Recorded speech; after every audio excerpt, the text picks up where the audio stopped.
ನಮಸ್ಕಾರಗಳು ಎಲ್ರಿಗೂ. ಭಾವನಾತ್ಮಕ ಕನ್ನಡ ಕಥಾ ಪ್ರಪಂಚಕ್ಕೆ ತಮಗೆಲ್ಲರಿಗೂ ಸುಸ್ವಾಗತ.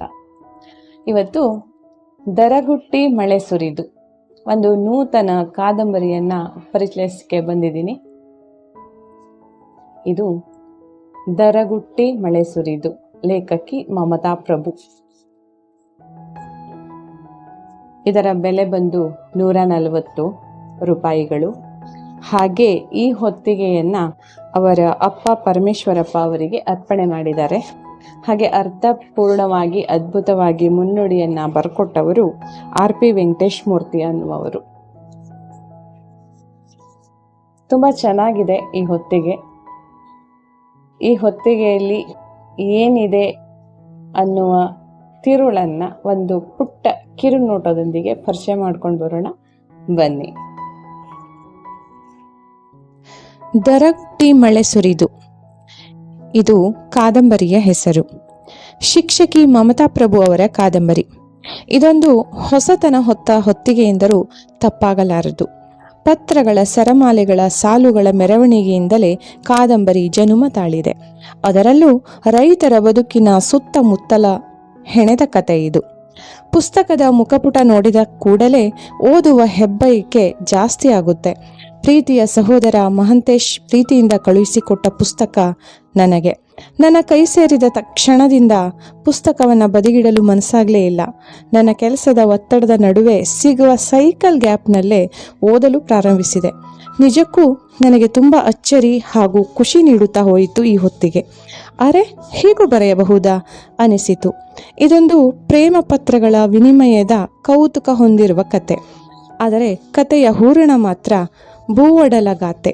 ರೈತರ ಬದುಕು, ಬವಣೆ, ಸಂಕಷ್ಟ, ರೈತರ ಮಕ್ಕಳಿಗೆ ಹೆಣ್ಣು ಕೊಡಲೇಬಾರದು ಎಂಬ ತೀರ್ಮಾನ, ನೌಕರಿಗೆ ಇರುವ ಬೆಲೆ, ಬೆವರ ಹನಿಯಲ್ಲಿ ತೊಯ್ದು ಜಗತ್ತಿಗೆ ಅನ್ನದಾತ ಎನಿಸಿಕೊಂಡಿರುವ ರೈತರಿಗೆ ಬೆಲೆ ಸಿಗದಂಥ ದುಸ್ಥಿತಿಯ ಸುತ್ತ ಅದೆಷ್ಟು ಕಣ್ಣಿಗೆ ಕಟ್ಟುವ ರೀತಿ ಕತೆ ಹೆಣೆದಿದ್ದಾರೆ ಎಂದರೆ ಅದು ಕೂಡ ಕೇವಲ ಪತ್ರ ಬರೆಯುವ ಮುಖೇನ.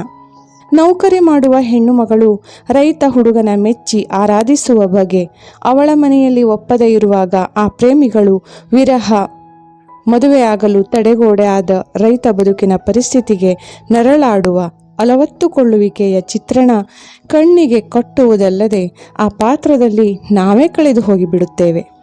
ಕೇವಲ ಹುಡುಗ ಹುಡುಗಿ ಇಬ್ಬರೇ ಬರೆದುಕೊಳ್ಳುವ ಈ ಪ್ರೇಮ ಪತ್ರ ಇಡೀ ರೈತರ ಬದುಕು, ಸಾಧಕ ಬಾಧಕ, ಆಗುಹೋಗುಗಳ ಸಾರವನ್ನು ಅರಹುತ್ತಾ ಸಾಗಿದರೂ ಓದುಗನಿಗೆ ಎಲ್ಲೂ ನಿರಾಸೆ ತರದು. ಮುಂದೇನು ಎಂಬ ಕುತೂಹಲ ಕಾಯ್ದುಕೊಂಡು ಹೋಗುವುದಲ್ಲದೆ, ಓದುಗರು ಪ್ರೇಮಿಸಿ ವಿವಾಹ ಆಗಿದ್ದರೆ ಅಥವಾ ಪ್ರೇಮಿಗಳು ಏನಾದರೂ ಆದರೆ ಅವರ ಪ್ರತಿ ಕ್ಷಣದ ನೆನಪುಗಳ ಯಾನಕ್ಕೆ ಮತ್ತೆ ಮತ್ತೆ ಹೊರಳಿ ಕೊಂಡೊಯ್ಯುವಂತೆ ಮಾಡುತ್ತದೆ ಈ ಹೊತ್ತಿಗೆ. ನನಗೆ ವೈಯಕ್ತಿಕವಾಗಿ ತುಂಬ ಇಷ್ಟ ಆಗಿದ್ದಲ್ಲದೆ ನನ್ನ ಹಳ್ಳಿಯ ಜೀವನ ಮತ್ತೆ ನೆನಪಿಸಿತು ಈ ಕಾದಂಬರಿ. ತೋಟ, ಗದ್ದೆ, ಹಳ್ಳಿ, ಹಸು, ಮಣ್ಣಿನ ಘಮ, ಮಳೆ, ಕಾಡು, ಗುಡ್ಡ, ಹೀಗೆ ಪ್ರತಿಯೊಂದು ಕೂಡ ನನಗೆ ಆಪ್ತ. ತೋಟದ ಕೆಲಸ ಮಾಡುವಾಗಿನ ಆ ಖುಷಿ, ಹಸುವಿನ ಹಾಲು ಹಿಂಡುವಾಗಿನ ಕ್ಷಣ, ಸಗಣಿ ಬಾಚಿ ಕೊಟ್ಟಿಗೆ ತೊಳೆದು ಹಸುವಿಗೆ ತೋಟದಿಂದ ಹುಲ್ಲು ಕಡಿದು ತರುವಾಗ ಹಸುಗಳು ಕೂಗುವ ಆ ಮಧುರ ಘಳಿಗೆ ಎಲ್ಲವನ್ನು ನಾನು ಮತ್ತೆ ಆಪ್ತವಾಗಿ ಹಾಗೆ ಅಷ್ಟೇ ಸಂಭ್ರಮದಿಂದ ಆಸ್ವಾದಿಸಿದೆ. ಓದಿ ಮತ್ತೆ ಆ ಮಧುರತೆಯನ್ನು ಹೊತ್ತಿಗೆ ನನ್ನ ಪಾಲಿಗೆ ಒದಗಿಸಿತು ಎಂದರೆ ತಪ್ಪಾಗಲಾರದು. ಪ್ರೇಮಪತ್ರ ಕೂಡ ಕೃಷಿಯ ಸುತ್ತಮುತ್ತ ರೈತರ ದಿನನಿತ್ಯದ ಕಾಯಕದ ತಳಕಿನೊಂದಿಗೆ, ಪರಿಸರದ ಹಸಿರಿನೊಂದಿಗೆ ಮಿಳಿತವಾಗಿ ಪ್ರೀತಿ ಭಾಷ್ಯ ಬರೆದ ಈ ಒಲವಿನ ಓಲೆ ನಿಜಕ್ಕೂ ಸೋಜಿಗವೇ ಸರಿ. ಪ್ರೀತಿ, ಪ್ರೇಮ, ಮುನಿಸು, ಸರಸ, ವಿರಹ ಎಲ್ಲ ಭಾವವೂ ಹಳ್ಳಿ ಬಾಳಿನ ರೈತಾಪಿ ಬದುಕಿನ ಗಾಥೆಯ ಕಥನದಲ್ಲಿ ಮಿಡಿದಿದೆ. ಹಾಗೆ ಇನ್ನೊಂದು ಸೂಕ್ಷ್ಮ ಕುಸುರಿಯನ್ನು ಅತ್ಯಂತ ಜಾಣ್ಮೆಯಿಂದ ಮಾಡಿದ್ದಾರೆ ಇಲ್ಲಿ ಲೇಖಕಿ. ಅದು ತಂತ್ರಜ್ಞಾನ ನಮ್ಮ ವಿವೇಕವನ್ನು ಕೆಡಿಸುತ್ತದೆ. ಮೊಬೈಲ್, ವಾಟ್ಸಪ್ನಂತಹ ಸೋಷಿಯಲ್ ಮೀಡಿಯಾ ನಮ್ಮ ತಾಳ್ಮೆ, ಜಾಣ್ಮೆ ಎರಡನ್ನು ನುಂಗಿ ಹಾಕುತ್ತದೆ. ಆದರೆ ಅಕ್ಷರದ ಮೆರುಗು ಹೊತ್ತ ಪತ್ರ ನವಿರಾದ ಭಾವಗಳನ್ನು ಎದೆಯಾಳದಲ್ಲಿ ಚಿಮ್ಮಿಸುವುದಲ್ಲದೆ ತುಂಬ ತಾಳ್ಮೆಯನ್ನು, ಯೋಚಿಸುವ ವಿವೇಕವನ್ನು ಹುಟ್ಟುಹಾಕುತ್ತದೆ ಎಂಬುದನ್ನು ಚಂದವಾಗಿ ಅಷ್ಟೇ ಸೂಕ್ಷ್ಮವಾಗಿ ಹೇಳಿದ್ದಾರೆ. ಅತ್ಯಂತ ಉತ್ತಮ ಕೃತಿ, ಮನಸ್ಸಿಗೆ ಖುಷಿ ಕೊಟ್ಟ ಕೃತಿ.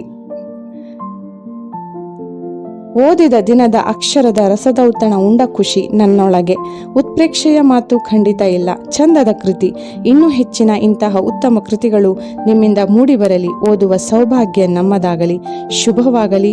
ತುಂಬು ಹೃದಯದ ಧನ್ಯವಾದಗಳು ಸಹೋದರಿ ಮಮತಾ ಪ್ರಭು ಅವರಿಗೆ.